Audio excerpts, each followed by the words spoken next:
Good evening সবাইকে। আজ বৃহস্পতিবার 17 তারিখ। মেয়ে আজ হস্টেলে চলে যাচ্ছে, বড় হয়ে গেছে।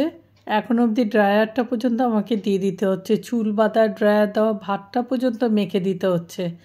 ভাবি মাঝে মাঝে হস্টেলেও কি করে, মানে খুব চিন্তা হয় জানো তো, যে কি করে মেয়েটা। এখনও হাতে পায়ে বড় হয়েছে, বয়সে বড় হয়েছে, কিন্তু মনের দিক থেকে এখনও ছোট রয়েছে। আসলে ওদেরই বা কী দোষ বলো? আমরা তো মা, আমরা তো ওদেরকে বড়ই হতে দিই না, তাই না? আমাদের কাছে সব সময় আমাদের ছেলেমেয়েরা ছোট। সে যতই বড় হয়ে যাক, তবুও মনে হয় কি একটু চুলটা না বেঁধে দিলে ভালো করে বাঁধতে পারে না, খাইয়ে না দিলে ভালো করে হয়তো পেটটা ভরে না। দেখো চলে যাচ্ছে, মনটা খুব খারাপ লাগছে, কিন্তু কি করব বলো? কেরিয়ারের জন্য, পড়াশোনার জন্য সে তো ওর সব কিছুই ত্যাগ স্বীকার করতে হবে না। লিও সিম্বাও দেখো এখানে মন খারাপ হয়ে বসে রয়েছে, কিছু করারও নেই, যেতে তো হবে। ওর পাপা আজকে এয়ারপোর্টে ওকে ছেড়ে দিয়ে আসতে যাচ্ছে। ভেবেছিলাম মেয়েটা হস্টেল যাচ্ছে, অনেক কিছু তৈরি করে দেব। দুদিন ধরে হঠাৎ এত শরীরটা খারাপ হয়ে গেছে, আগের দিন রাত্রেবেলাও শরীরটা খারাপ, আজকে সকালবেলা থেকে কিছু গুছাবো তাতেও দেখছি খুব শরীরটা খারাপ। বেশি কিছু করে দিতে পারিনি, দেখো যতটুকু পেরেছি ততটুকুই করে দিয়েছি। এখানে ওকে একটু গোন্দের লাড্ডু করে দিয়েছি, এটা গোন্দটাকে ভেজে নিয়ে বাদবাকি যে ড্রাই ফ্রুট সব কিছু দিয়ে এই লাড্ডুটা করে দিলাম।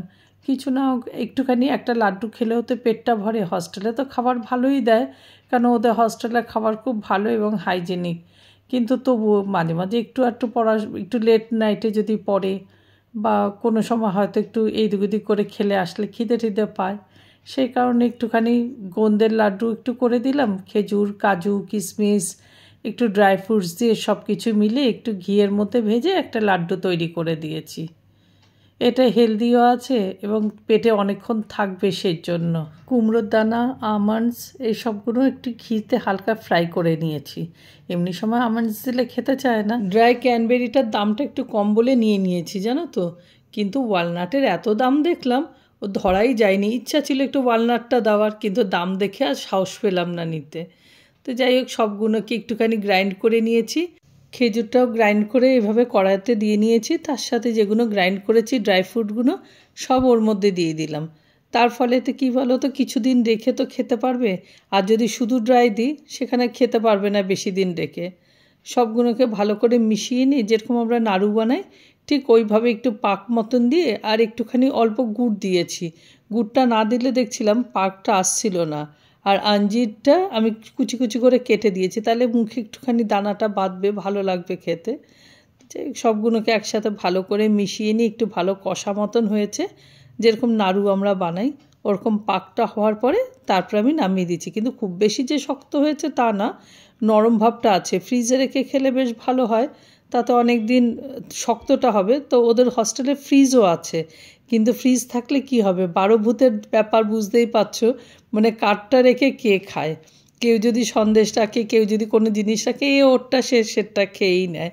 এবার কী বলতো, হস্টেলে যেটা হয় আর কি, সেটা একটা আনন্দও থাকে, এটা ওরটা খাওয়া আর সব কিছুই মিলে ঝুলে। আর লক্ষ্মী পুজোর তিলের নাড়ুটা পাঠিয়েছিলাম, পুরো গুঁড়ো গুঁড়ো হয়ে ভেঙে গেছিলো, যেহেতু ওটা পার্সেল করে পাঠিয়েছিলাম। ওই জন্য এবার যেহেতু সঙ্গে যাচ্ছে তিলের নাড়ু একটু করে দিচ্ছি। ও বললে একটু তিলের নাড়ু মামি করে দিও। সকালবেলা আমি গুড়ের খাজাটা করেছিলাম বাদাম আর কাজু দিয়ে, সেটা তুলিনি, তুলতে ভুলে গেছি, কেন এত শরীরটা খারাপ ছিল, ইচ্ছাও ছিল না জানো তো তোলার। মানে মোবাইলটা নিয়ে যে একটু ভিডিও করব সেই ইচ্ছাটুকুও ছিল না। খুব কষ্ট করে করেছি, কেন মেয়েটা যাবে, একটু খাবার না করে দিলে হবে বলো? আমার শরীরটা যতই খারাপ থাকে। এটা এখন বাটার পেপারে ঢেলে দেবো। বাটার পেপারে ঢাললে জানো তো একটা সুবিধা হয়, খুব তাড়াতাড়ি উঠে যায়। আর তেলটা দিলে কি হয়, তেল চিটা নিয়ে একটা গন্ধ হয়ে যায়, তার জন্য বাটার পেপারেই দিলাম। এর আগে তো থালা করে দিতাম, আর থালায় একটু তেল বা ঘি দিয়ে দিলে না পরে একটা তেল চিটানি গন্ধ আসে, আর এটা আর গন্ধটা আসবে না। সঙ্গে একটু তেঁতুলের চাটনিও করে দিলাম জানো তো, রাসবেরি আর টক ফলটা দিয়ে মিশিয়ে দিলাম, একটু মুখে দিলে ভালো লাগবে। ওটাও টকের সাথে একটু টক মিষ্টি মিষ্টি থাকছে। একটু তরকারি করে দিলাম, সেই বিকেলবেলা বেরোবে তো এয়ারপোর্টে, সেই রাত 1টায় ফ্লাইট, এতক্ষণ তোকে বসে থাকতে হবে, সেজন্য একটু শুকনো করে তরকারি করে দিলাম, ব্রকলি আর একটু পনির দিয়ে। তাতে ঝোলটা দিলে কি হবে, তরকারিটা পুড়েও যাবে। আর এখানে 2টো মটরশুঁটি দিয়ে 2টো রুটি করে দিলাম, একটু পুর ভরে দিলেও আবার সেটা বেশি ভালো খায়। আর শুকনো রুটি খেতে চায় না, তার জন্য একটু মটরশুঁটি দিয়ে আমি একটা রুটি করে দিলাম। লুচি দিলে গ্যাস অম্বল হয়ে যাবে, সেই জন্য আর দিলাম না। জানো তো, এই কয়েকদিন প্রচুর রিচ খেয়ে ওরও পেটে ব্যথা করছিল, আমার তো শরীর খারাপই হয়ে গেল। হালকা একটু বাটারটা দিয়ে দিলাম যাতে বেশি রিচও না হয় আর টেস্টটাও লাগে। কাপ কেক নেবে বলে বললো মামি আমি হেল্প করে দিচ্ছি, তোমার শরীরটা ভালো নেই। তা যা আছে ফ্রুটসগুলো সব আমি কেটে দিচ্ছি, মোরব্বা, খেজুর, কিশমিশ সব যেগুলো আছে সব গুছিয়ে দিচ্ছি, আর যেগুলো কাটার আমন্ডস টামন্ডস সব বললো আমি কেটে দিচ্ছি। কি করব, আমিও আর পারছিলাম না, খুব কষ্ট হচ্ছিল। সেই জন্যই লিওটাকে দেখো, যখন থেকে খেজুর কাটছে সেই থেকে দাঁড়িয়ে রয়েছে। এইসব খাবার এত পছন্দ করে, কিন্তু এগুলো তো ওকে দেওয়া যাবে না। ও ভাত, তুমি মাছ মাংস দেবে সেগুলো একদম খাবে না, ওই দিকে ওর নজরই নেই। কাপ কেকটা করছে, এমনি যদি কেক নেয় সেটা সবাইকে দিতেও পারবে না, পিসও অনেকটা হবে। আর কাপ কেক কি ছোটো ছোটো করে নিয়ে সবাইকে দিতে পারবে, সেজন্য বললো কাপ কেকটাই নিই, ক্যারি করতেও সুবিধা আর অনেকটাই হবে, কেন বন্ধুরা রয়েছে সব। সেজন্য অল্প করতে গিয়ে ফ্রুট হয়ে গেছে বেশি আর ব্যাটার হয়ে গেছে কম। যাক, বললো এই চালিয়ে দেবো, অসুবিধা নেই। তা কাপ কেকগুলো ভালোই হয়েছে।